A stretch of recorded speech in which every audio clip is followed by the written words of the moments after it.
আসলে dry fruits কি? Fresh fruit যেটা, সেটাকে শুকিয়ে নিলে ড্রাই ফ্রুট হয়।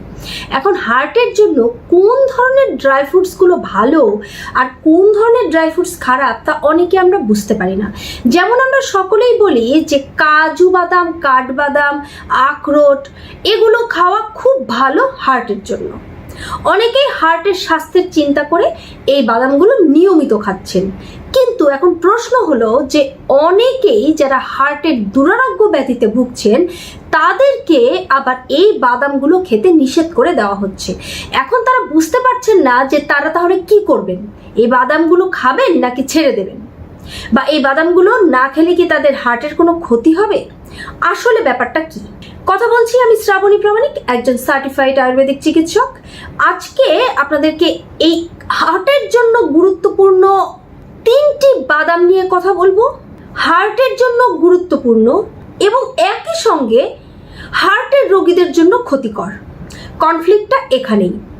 হার্টের জন্য গুরুত্বপূর্ণ হলেও যারা হার্টের পেশেন্ট, যারা হার্টের বিভিন্ন ধরনের সমস্যায় আক্রান্ত, তাদের জন্য একই সঙ্গে বাদাম 3টি ক্ষতিকর। ঠিক তেমনি 2টি ড্রাই ফ্রুটসের কথা বলবো যা হার্টের জন্য সারা জীবন ভালো, এমনকি যারা হার্টের দুরারোগ্য রোগে ভুগছেন তাদের জন্য এটা বেস্ট। তাহলে শুরু করে দিই। আমরা ড্রাই ফ্রুটসের কথা বললেই প্রথমে আমাদের মাথায় আসে কাজু বাদামের কথা, এবং দেখবেন বাজারে কেজি কেজি কাজু বাদাম বিক্রি হচ্ছে। অনেকের কাছে জিজ্ঞেস করি যে যাদের কোলেস্টেরল বেশি বা যাদের হাই ব্লাড প্রেশার রয়েছে, যাদের হার্টের কোনো সমস্যা, তারা হার্টের সুস্থতার জন্য কাজু বাদাম নিয়মিত খাচ্ছেন, ভিজিয়ে খাচ্ছেন, ভেজে খাচ্ছেন। এখন কথা হলো যে এই কাজু বাদামের মধ্যে রয়েছে প্রচুর পরিমাণে ফ্যাট। 100 গ্রাম কাজু বাদামের মধ্যে 45 গ্রাম রয়েছে ফ্যাট। আবার এই 45 গ্রামের মধ্যে 20% রয়েছে স্যাচুরেটেড ফ্যাট। এই স্যাচুরেটেড ফ্যাট কি করে? আর্টারিতে ব্লকেজ সৃষ্টি করে, ব্লাডের ভেসেলসগুলোর মধ্যে কোলেস্টেরল জমিয়ে ফেলে, শরীরে খারাপ কোলেস্টেরল বৃদ্ধি করতে এই স্যাচুরেটেড ফ্যাট দায়ী। তাহলে সহজ কথা, যারা হার্টের পেশেন্ট রয়েছেন অর্থাৎ হার্ট নিয়ে চিন্তিত, তারা খাবেন না এই কাজু বাদাম, ভিজিয়ে হোক ভেজে হোক খাবেন না। আবার যাদের এখনো হার্টের রোগ হয়নি তারা 2-1টা খেতে পারেন, তবে রিস্কি আছে, তার কারণ এটাতে স্যাচুরেটেড ফ্যাট বেশি। এটা কিন্তু মাথায় রাখতে হবে। আরেকটি গুরুত্বপূর্ণ ড্রাই ফ্রুটস হলো আখরোট বা ওয়ালনাট, যেটাকে স্পেশালি রোগীরাই খুঁজে খুঁজে খেয়ে থাকেন। যারা নিজের সুস্বাস্থ্যের জন্য খুব বেশি চিন্তিত তারা এটা খাচ্ছেন। এখন এই যে আখরোট, এর মধ্যে প্রতি 100 গ্রামে ফ্যাট রয়েছে 65 গ্রাম, তার মানে প্রায় 10 চামচ মতো তেল। এদিকে আপনি হার্টের কোনো দুরারোগ্য ব্যাধিতে ভুগছেন, আপনার ট্রাইগ্লিসারাইড অত্যন্ত বেশি, আপনার কোলেস্টেরল অত্যন্ত হাই, বা আপনার হার্টের কোনো মেজর সার্জারি হয়েছে, তাহলে তো আপনার তেল খাওয়াই নিষেধ। সেখানে কি আপনি প্রতিদিন 10 চামচ করে তেল খাবেন?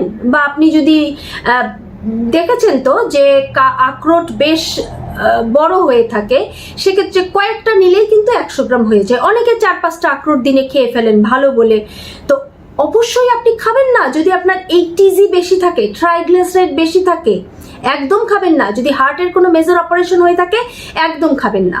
অন্যদিকে আপনি যদি হার্টের সুস্থতার কথা চিন্তা করেন, যে হার্ট ভালো থাকা দরকার আমার, তখন আপনি খেতে পারেন, কারণ এর মধ্যে রয়েছে প্রচুর পরিমাণে ওমেগা 3 ফ্যাটি অ্যাসিড, যেটা হার্টের সুস্থতার জন্য কাজ করে, মস্তিষ্কের সুস্থতার জন্য কাজ করে।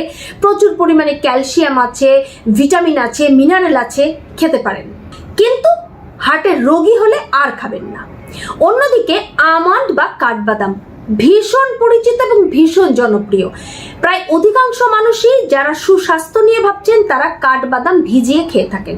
কিন্তু এই কাঠবাদাম 100 গ্রামে রয়েছে 50 গ্রাম ফ্যাট, যা প্রায় 10 গ্রাম মতো তেল তৈরি করতে পারে। এখন এই 10 গ্রাম তেল আপনার স্বাস্থ্যের জন্য কতখানি উপকারী, বা আপনি এতটা তেল খাবেন কিনা? অবশ্য এটাও ঠিক, 100 গ্রাম বাদাম কেউ একদিনে খায় না। তারপরেও আমার কথা হচ্ছে এখানে ফ্যাটের পরিমাণ বেশি, তাই যারা ভাবছেন যে আপনাদের হার্টের রোগ ইতোমধ্যে এসে গেছে তারা খাবেন না। যারা হার্টের সুস্থতার জন্য চিন্তা করছেন, যারা শরীরের সার্বিক সুস্থতার চিন্তা করছেন, তারা ক্যালসিয়াম, ফসফরাস, ম্যাগনেসিয়াম, প্রোটিন, বাদামে প্রোটিন আছে, এই সব কিছুর কথা চিন্তা করে অবশ্যই কাঠবাদাম খাবেন। ভিটামিন ই আছে প্রচুর পরিমাণে, যা অবশ্যই হার্টের যে টোটাল স্বাস্থ্যের দিকে খেয়াল রাখে। কিন্তু আপনি যদি এরই মধ্যে হার্টের কোনো বড়সড় রোগে ভুগে থাকেন তাহলে একদম বাদ। তাহলে কোন দুইটি ড্রাই ফ্রুটস আছে যা আপনি খাবেন? এখন প্রথমেই যে ভালো একটি ড্রাই ফ্রুটস তা হচ্ছে রেজিন বা কিশমিশ। এটাতে 100 গ্রামে ফ্যাট থাকে 0.5 গ্রাম, অর্থাৎ 1 গ্রামও না। এই রেজিন আপনি প্রতিদিন খান, আপনার হার্ট থাকবে অত্যন্ত সুস্থ। রেজিনের মধ্যে অনেক কিছু আছে। এই ভিডিওর লিঙ্কে একটি ভিডিও শেয়ার করে দেব যেখানে কিশমিশের গুরুত্ব নিয়ে কথা বলা হয়েছে, বা কিশমিশ খেলে কি কি হবে, এই সব কিছু কিন্তু এই ভিডিওতে আপনারা জানতে পারবেন। তাহলে অবশ্যই আপনারা কিশমিশ খাওয়া বিষয়ে আরও কিছু জানতে চাইলে ভিডিওটি দেখে নেবেন। আর কিশমিশটা কেন খাবেন? কারণ প্রচুর পরিমাণে রয়েছে এখানে ক্যালসিয়াম, রয়েছে ফসফরাস, রয়েছে ম্যাঙ্গানিজ, প্রচুর পরিমাণে খনিজ উপাদান রয়েছে, ভিটামিন মিনারেলসে ভরপুর, আর রয়েছে প্রচুর পরিমাণে ডায়েটারি ফাইবার। কাজে এটা কি করে? কিশমিশের প্রধান কাজটা হচ্ছে যে আপনার শরীর থেকে অতিরিক্ত যে কোলেস্টেরল এটাকে শুষে নেবে। আবার আপনার শরীর যাতে আপনার প্রতিদিনের যে খাদ্য তালিকার যে কোলেস্টেরল এটা যাতে আপনার বডি শোষণ করতে না পারে সেই দিকটা খেয়াল রাখে, অর্থাৎ বডিতে কোলেস্টেরলের শোষণে বাধা দেয়, অন্যদিকে সে নিজে কোলেস্টেরল শোষণ করে। তাহলে কত ভালো একটা জিনিস এই কিশমিশ। অন্যদিকে ডায়েটারি ফাইবার বেশি থাকার জন্য প্লাস পয়েন্ট হিসেবে আপনার সুগার কন্ট্রোলে থাকবে। জানেন তো যে যেটাতে ডায়েটারি ফাইবার বেশি সেটা কিন্তু সুগার কন্ট্রোল করে। অনেকেই আবার কিশমিশকে ডায়াবেটিসে খাবেন না বলে নিষেধাজ্ঞা জারি করেন, ব্যাপারটা এমন নয়। আপনার ডায়াবেটিস থাকলে প্রতিদিন আপনি 10 থেকে 12টি কিশমিশ খেতে পারেন। কিশমিশ খাওয়ার পারফেক্ট নিয়ম কি? 10 থেকে 12টি কিশমিশ নিন এবং কিশমিশগুলোকে পরিষ্কার করে ধুয়ে নিন। ধোয়ার পরে এটাকে রুম টেম্পারেচার 1 গ্লাস পানিতে সারা রাত ঢেকে ভিজিয়ে রাখুন। সকালে উঠে প্রথমে ওই পানিটা খান, তারপরে কিশমিশগুলো চিবিয়ে ভালো করে খেয়ে নিন। হয়ে গেল আপনার কিশমিশ খাওয়ার সঠিক নিয়ম সহ কিশমিশের সার্বিক উপকারিতা পাওয়া। তাহলে হার্টের জন্য একটা উপকারী ড্রাই ফ্রুটস আমরা পেলাম। এবার দ্বিতীয় ড্রাই ফ্রুটসটা হচ্ছে খেজুর। এবং কিশমিশের থেকেও কম পরিমাণ ফ্যাট রয়েছে খেজুরে। 100 গ্রাম খেজুরে রয়েছে মাত্র 0.4% ফ্যাট। তার মানে আপনি 100 গ্রামও যদি আপনি খেজুর খেয়ে ফেলেন তাও আপনার ফ্যাট শরীরে আসছে না। তবে 100 গ্রাম আপনার একদিনে খাবারের প্রয়োজন নেই, আপনি প্রতিদিন 3 থেকে 4টি সর্বোচ্চ খেজুর খাবেন।